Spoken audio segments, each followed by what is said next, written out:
So good evening, ladies and gentlemen. Namaste, and a very warm welcome to all of you to the Blub World Web Talks 259th episode. In the last 258th episode, we have interacted with more than 5,000 school leaders and educationists on this very platform, where they've shared their ideas, opinions, innovation, and what all new are they doing in the education space. तो नमस्कार, आप सभी का स्वागत है bulb world web talks के 259वें episode में। पिछले 258 एपिसोड्स में हमने करीबन 5,000 से ज्यादा शिक्षाविदों से बातचीत की और उनसे ये जानने की कोशिश की कि वो शिक्षा को कैसे बदल रहे हैं और शिक्षा उन्हें कैसे बदल रही है। Normally, the Blub World Web Talks is a bilingual platform. You can use English or Hindi, any of these two languages. But with the WLT in Parliament, it has become a global forum. So teenagers, teachers from all over the world join. So we are bound to only stick to English. Today, we are going to talk about something superbly interesting that impacts the lives of teenagers across the globe, and specifically the Gen Z teens. You know, when we talk of Hindu mythology has given only 3 important steps in life. It has divided whole life into 3 sections. The first one is Janam, or your birth. The second is Paran, or your marriage. And the third one is death, or Maran. It's basically your journey from Janam to Paran to Maran, which you go through. So one of the most important aspects, or one of the most important juncture in human life, is when you get into a relationship. Now that relationship could be superbly beautiful, it could be superbly amazing, it could not be so good, it could not be so amazing, it could take many turns. And humans understand relationship in their teenage, when they're in school, when their hormones change, when their understanding of the world changes. They try to explore, they try to experiment, they try to understand. And at this point, the maximum space for doing blunders comes into play. And when blunders come in society, legislation comes to regulate it, to police it, so that we have a sane society to live in. So just to give a context to everyone, relationship now no more is just relationship. It can be a situationship, it could be cuffing, it could be breadcrumbing, ghosting, benching, DTR, orbiting, FWB, love bombing, gaslighting, kitten fishing, pocketing, soft launching, bay, Riz, Caspering, cushioning, LDR, for dating, cookie jarring, dating, zombieing, slow fade, and beige flag. There are so many names for only a simple human connection. And the challenge is, the adults don't even get most of them. Only the teenagers understand the meaning of these words. How do they really implicate in life? So today, to discuss all of this, to see how it impacts the lives of teenagers, we have 3 kinds of experts. The first one, who understand law and legislation very well. They will share their expertise on the topic so that teenagers can be safe, parents can be safe. The second kind of people are the ones who handle the transition of a teenager from school to college, and school leaders who handle these active, passive kind of learners.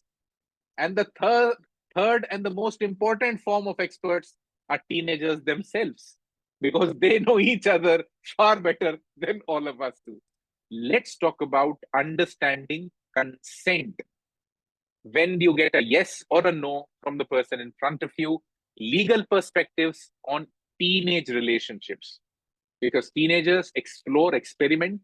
So let's see what are the barriers that society puts in place. Let me invite the first speaker for today, somebody who is an amazing expert, who understands the legal aspect of it, the teenage aspect of it, the parenting aspect of it. A very warm welcome to the first speaker for today.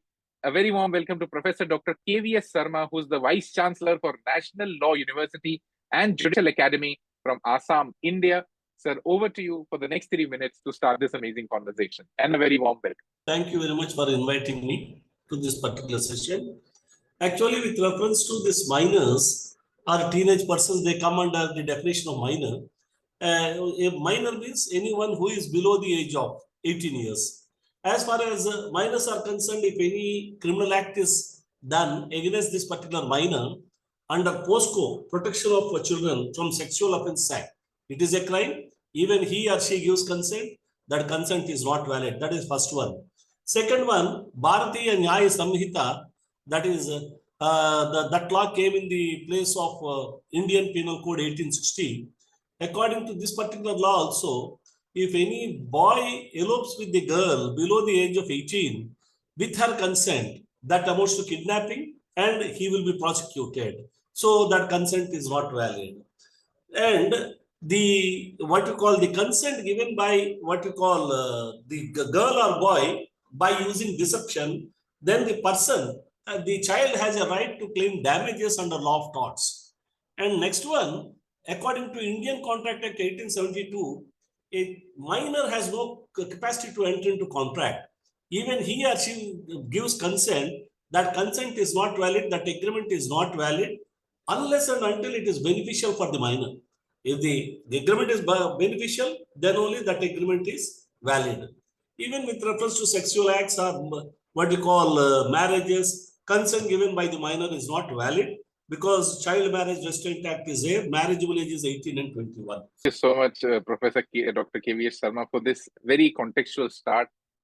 When we talk of legislation, how it impacts teenage life, it's very important to understand the basic of it, and which is, I think, across the globe is nearly same. It's not very different across different countries, where the consent of a minor is not a consent. So you have to understand that even if you get into a relationship and you both are consenting teenagers, that is still not a consent. Thank you so much, K.V.S. Sarma, sir, for this amazing start. Let me invite the next speaker for today. A very warm welcome to Mr. Pawan Sinha, the Director of Admissions and Marketing for Amity University, Raipur, Chhattisgarh in India. Pawan sir, you handle the kind of teenagers who are transitioning from a cocooned, protected life of a school to a completely open forum of a university, where the teenager finds their liberation. Some might use it, some might misuse it. So you see that transition journey. How do you feel that consent, relationship, talking about all of this, how important is it at that juncture? Over to you, sir, and a very warm welcome. It's very correct you said, and I'm very agreed with the points which the Vice Chancellor sir has raised also. Like though the in Indian context we are talking about, yes, the POSCO is there, wherein we define below the age of 18 years, we consider them as teenagers. The moment we are talking about the teenagers, we consider them, they are not in the position to take a calculated and a mature decision. But if we consider the today's Gen Z, where they are coming in, so like being in this industry also, the profession, when the schools students who are passing out and then coming to the university, they have a different feeling. They are thinking that now all the freedom is coming with them, right? They feel that now they are able to take a very concrete decision, and that decision is also going to be the best one, even though they are not ready to listen to their parents as well, right? It happens here. We have facing many more such challenges wherein students coming forward with their own consent, that boys and girls, they are coming together and they're saying, why we can't get a chance to go out even in the late night also, though we have still considering all these rules and regulations for the safety of the students itself. We always try to implement that bracket wherein that going to the best suited for the students, right? But their students are really not ready to understand. This is the major challenge which is coming in, because they think, since now I'm a student of bachelor program, maybe I'm a student of this thing, so I have all the consent, the freedom, and to take the decisions. The only the steps by we understand here the role of the educationalist, that the society is very vital, right? And being a parent also, they have to be very watchful what exactly my votes are doing. A lot of societal steps need to be taken care of, so that this kind of steps should not be taken by the students, by the teenagers, who can actually going to harm their career itself, because whatever decision they're going to take, there's not going to help them out to have their a good and golden future itself. Thank you so much, Mr. Pawan Sinha. And you're very right when you say that when a student comes into the university, they feel liberation happening. They feel they've just got all the independence in the world, the decision making they can control. They control all aspects of their life, but they don't understand, whenever there is control, you'll have far more onus on you. You'll have far more responsibility on you. So thank you so much, Pawan sir. So let's now add a little twist to the conversation. Rather than me inviting the next adult, let's invite a teenager to share their perspective, and then we'll go back to adults. A very warm welcome to Ms. Sharon Natalie, who's currently a member of parliament at the WLT in parliament. She comes from the St. Thomas Catholic International College, Chelliah, Western Province, Sri Lanka. Sharon, over to you for the next 3 minutes. Please unmute yourself and a very warm welcome. Hello everyone, I'm Sharon Natalie from St. Thomas's Catholic International College, Sri Lanka. First of all, thank you, Mr. Daksh and the Blub World team for having me today. It's a very important topic, and I think people around my age, they're really enthusiastic and they are very interested to learn about this topic. But I think what highlights here is not just love or relationships, and I'm glad to listen to some of the best speakers out here. Who highlighted about consent and also legal perspectives. Consent, according to me, at its core, it means a clear or voluntary mutual agreement between two people, whether it's holding hands or a hug or anything intimate. It should always be freely given, and also it should be respected. And also, a consent, it's something that can be withdrawn at any time. If you feel like no, it's going to be no. Here's what legal perspectives matter. I think in India, the age of consent is 18.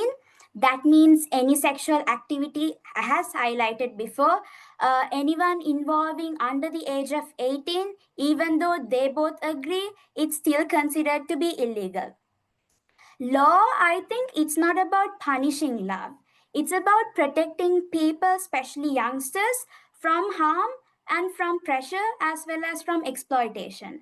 And also nowadays, in my generation, there's a rise in social media, which raises something important, which is known as the digital consent. So here, what happens is people without their consent, they just share private photos, they share chats, they share videos, and it's not only wrong, but they just don't know the fact that it leads to a serious legal consequence. And also, finally, to every teenager listening out here, you have the right to decide what you should do with your body, your mind, and your heart. And you're very right. The first level of onus, the first level of responsibility is on individuals. Why do you want a third party to govern your life, whether it's the government, whether it's the legislation, when you yourself can be far more sensible? You have the freedom, but also get a little bit of exposure, a little bit of knowledge that makes your decision making better. Because if individuals understand their responsibility, the society automatically improves. Let me invite the next speaker for today. I would rather want a teenager to come in, but this is the time to talk to an adult rather, and then we'll go back to a teenager. So a very warm welcome to Dr. Lenin Murugesan, the principal of Kodai Ikra International School from Kodaikanal, Tamil Nadu, India. And before I invite him, I would really like to appreciate the city from where he comes. It's a superbly beautiful place. A very warm welcome, Dr. Lenin. Very good evening, sir. Good evening to all the respected educators and the teens. So, being a young principal, so it is easy for me to act as a bridge between the emotions and as well as the consequence of the laws. So, let me put few things in very short of my understanding on the topic. So, in any relationships, particularly among the teenagers, consent is the foundation. So, it must be mutual or, of course, ongoing, right? So in India, the legal age of consent is 18 years, which means any sexual activity involving individuals under 18 is considered illegal. That everybody knows that. So even regardless of the mutual agreement also.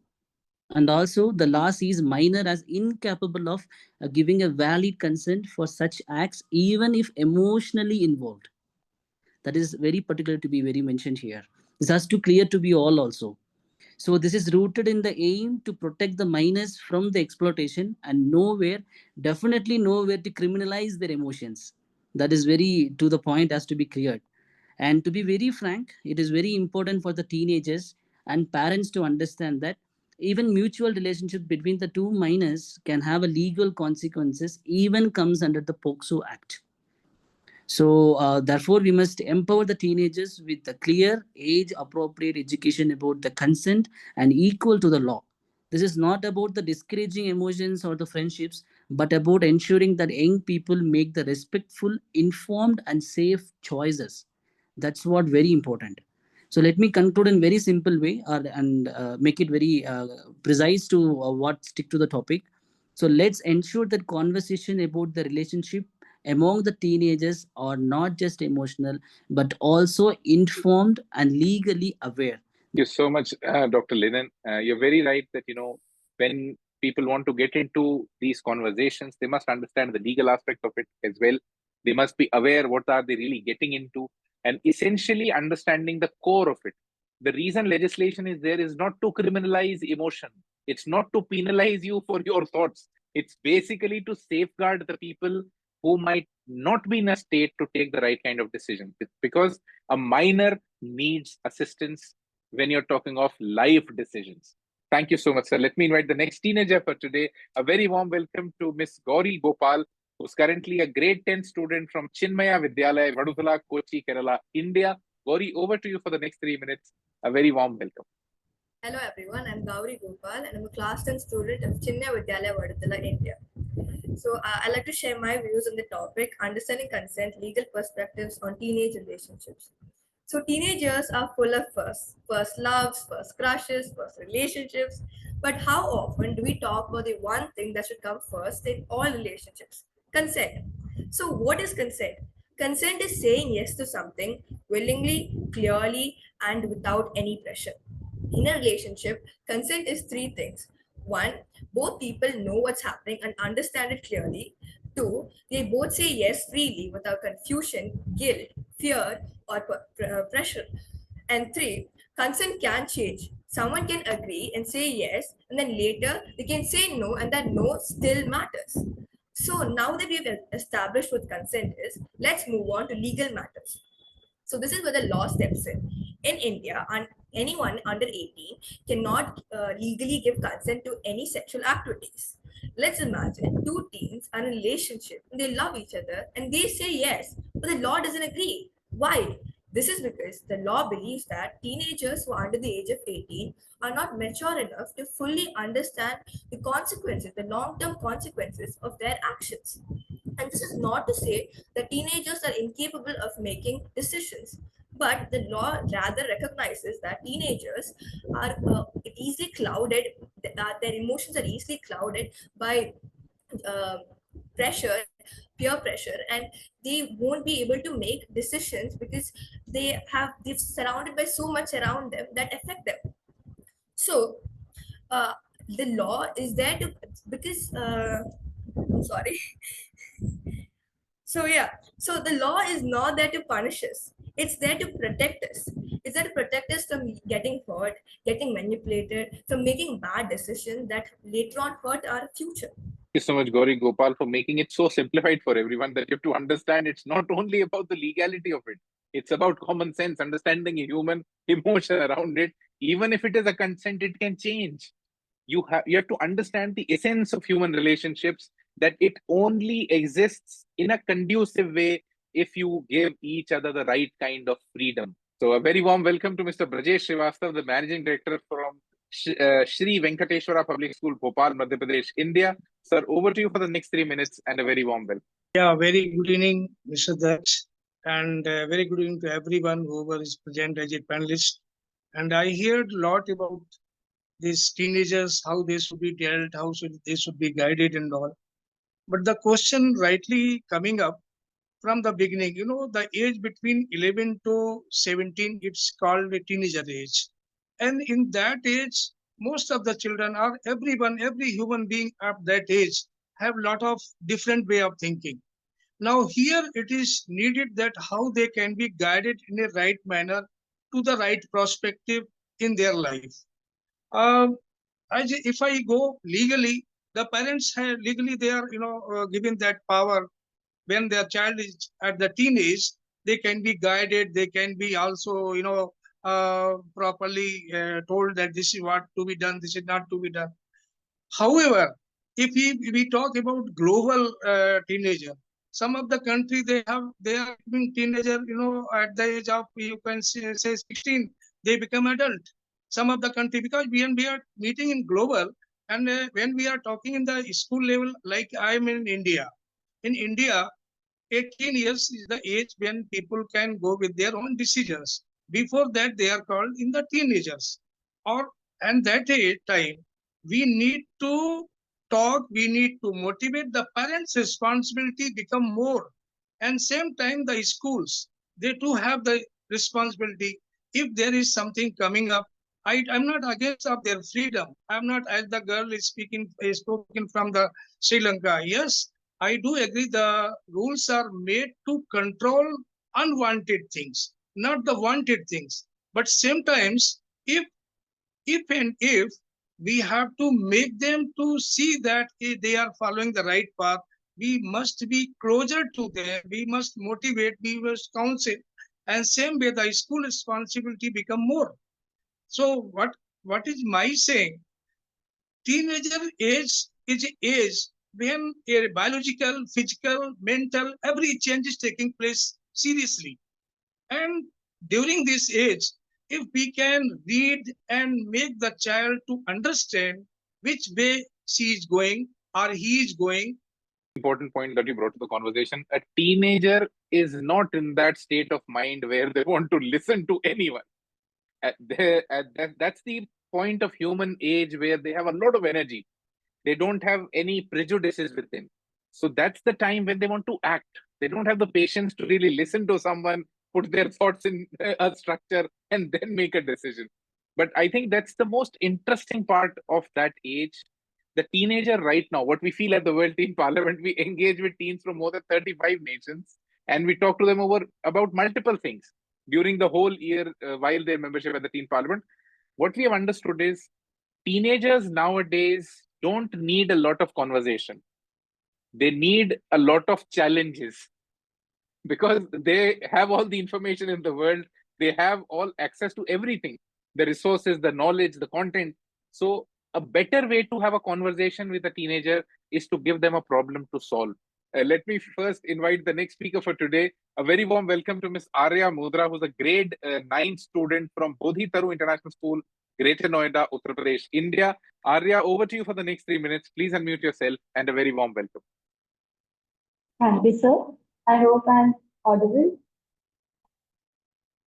Good evening, everyone. Myself, Arya Mundra of class 9 from Bodhi Taru International School, Uttar Pradesh, Greater Noida.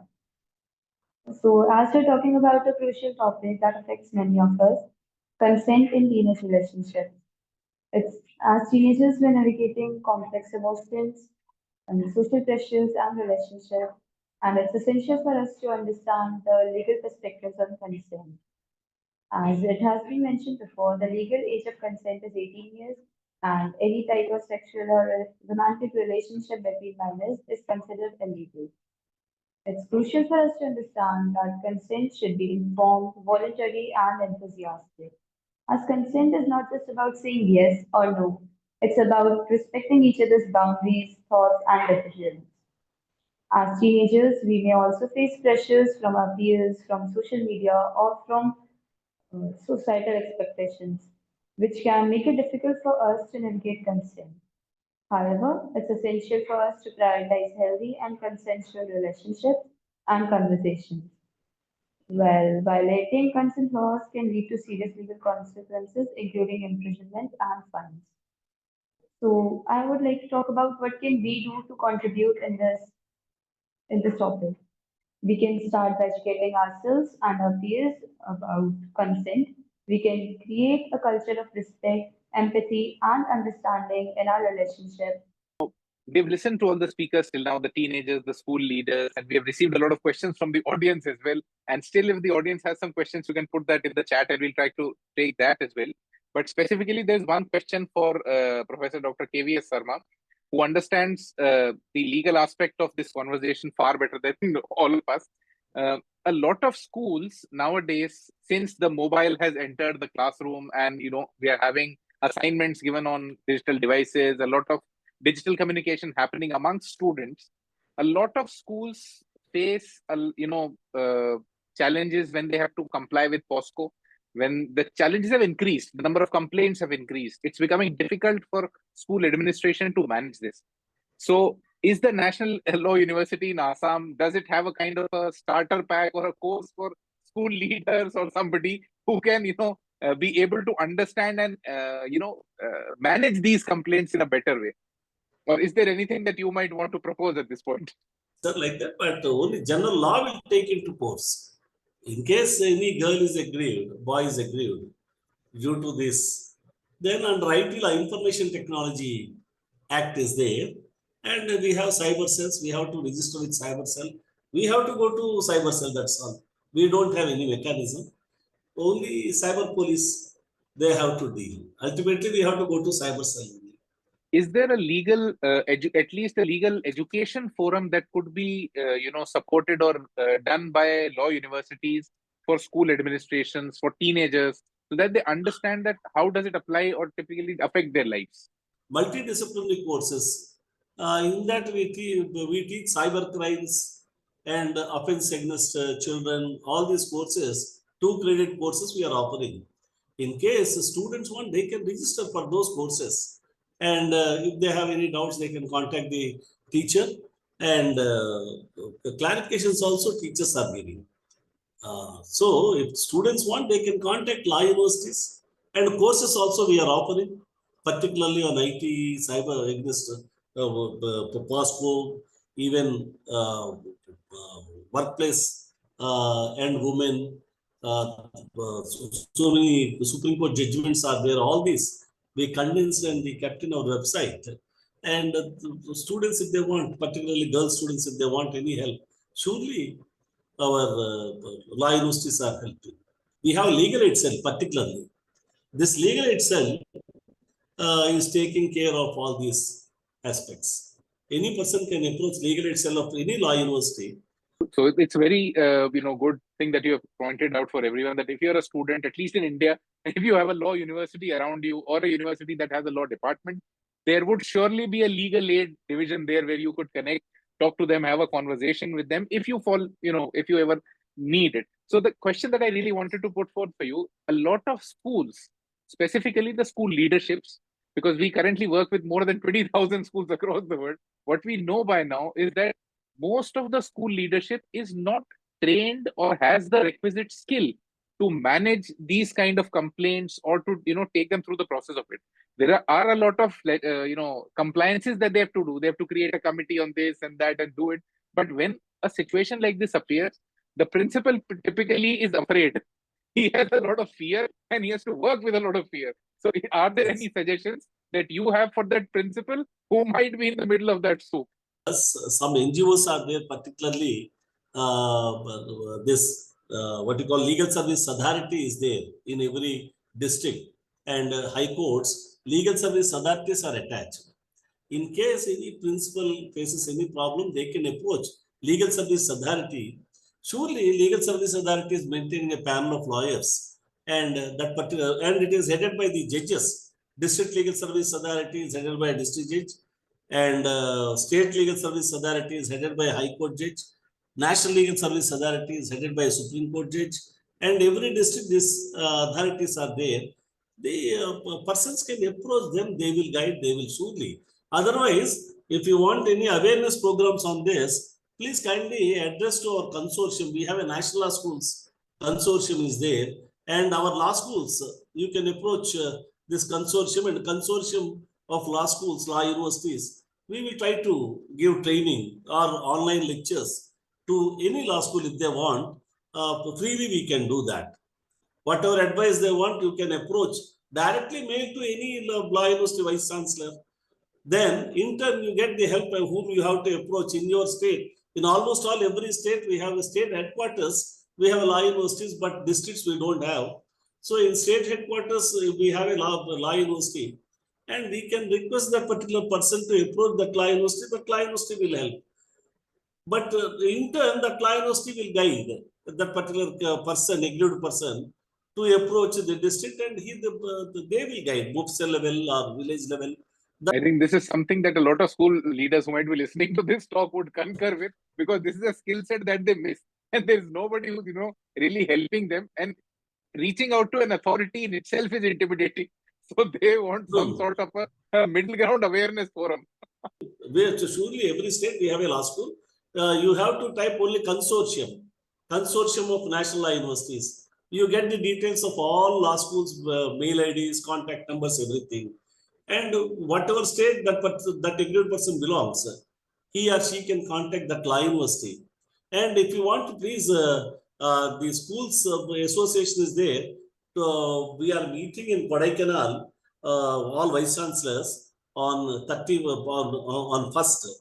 Online, if you want, I can make what you call a meeting with all the vice chancellors will be there. You can contact them, and they will also give you complete guidance to you. All vice Super, chancellors will be there, 28 vice chancellors. They can guide you. On second, it is there. If you contact me, I will see that 10 to 15 minutes meeting will be there. The school authorities, whoever are there, with all vice chancellors of the country, national universities. Because we can see that, they fall into a place where they're not able to manage. It's very difficult for them. They might not have the skill. They might not have the skill within the school. And it gets difficult for them to manage the parent, the student, and the external agency. So it'll be good to have this conversation. Thank you so much, Sarma sir, for adding these amazing points to the whole conversation. What we talked about today majorly was consent. The idea of how do you get into relationships? How do you give respect? How do you understand freedom? How do you understand that, when you're talking about individuals, how do you give them the right kind of space? Rather than, making it complicated and only about legislation, this topic typically talks to teenagers in trying to demystify their decision making. Think of it that what you are getting into, what are the aspects of it that you must consider, how it can change your life in a better way or a bad way. And thank you so much, everyone, for being a part of this. Thank you. Namaste.